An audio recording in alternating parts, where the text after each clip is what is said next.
France est la seule à avoir fixé par décret les règles de fabrication. À savoir, les rayures bleues indigo sont au nombre de 20 sur le torse et le dos et de 14 sur les manches.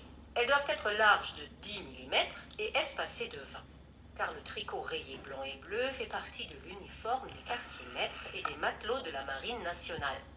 D'où son nom, marinière comme marin, bien sûr. Elle est classe, vous ne trouvez pas? Pourtant, elle ne l'a pas toujours été. Dans la culture médiévale, on pensait au contraire que les rayures venaient troubler l'ordre divin. Les tissus rayés avaient quelque chose de diabolique. Ils étaient réservés aux fous, aux criminels, aux prostituées, aux lépreux, aux bourreaux, bref, à tous ceux qu'une société digne de ce nom rejetait. Même le pauvre zèbre passe pour une créature du diable jusque tard dans la Renaissance. Au fil des siècles, les rayures perdent leur côté diabolique, mais elles continuent de vêtir les pauvres et les marginaux, du domestique au jongleur, en passant par le prisonnier. On voit parfois aussi des dandys ou des révolutionnaires s'emparer de ce code social pour afficher leur côté rebelle, leurs origines modestes ou un état d'esprit avant-gardiste. Les matelots se mettent aux rayures bleues ou rouges sur fond blanc à partir du XVIIe siècle. Des tableaux anglais et hollandais de cette époque en témoignent. Les rayures ne sont pas seulement la marque de la condition inférieure du matelot, elles permettraient aussi de le repérer plus facilement s'il tombe à la mer.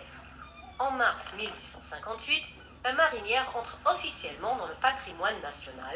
Un décret impose aux matelots de porter sous leur blouse en grosse toile un vêtement à rayures blanches et bleues en jersey avec des manches 3/4 qui ne doivent pas dépasser de la vareuse. La longueur du tricot a été calculée de façon à couvrir les fesses du matelot lorsqu'il se penche, car celui-ci ne porte rien sous son pantalon. La marinière doit par ailleurs être moulante pour éviter les accros lors des manœuvres sur le pont. Avantage, la silhouette du matelot est agréablement mise en valeur. Lorsque les rayures du grand large arrivent dans les élégantes stations balnéaires du XIXe siècle, elles commencent par orner les chaises longues, les costumes de bain et les parasols. Puis, quelques femmes se mettent à arborer la marinière. L'écrivaine Colette, l'aventurière Isabelle Eberhardt, la créatrice de mode Coco Chanel. Apprécié pour son confort, ce vêtement de travail masculin est aussi un manifeste pour la libération de la femme. Et voilà que tout d'un coup, ce motif pimpant investit le monde de la mode.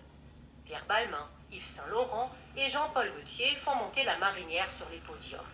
Des artistes comme Pablo Picasso, Boris Vian, Marcel Marceau, Brigitte Bardot, Jean Seberg l'adoptent.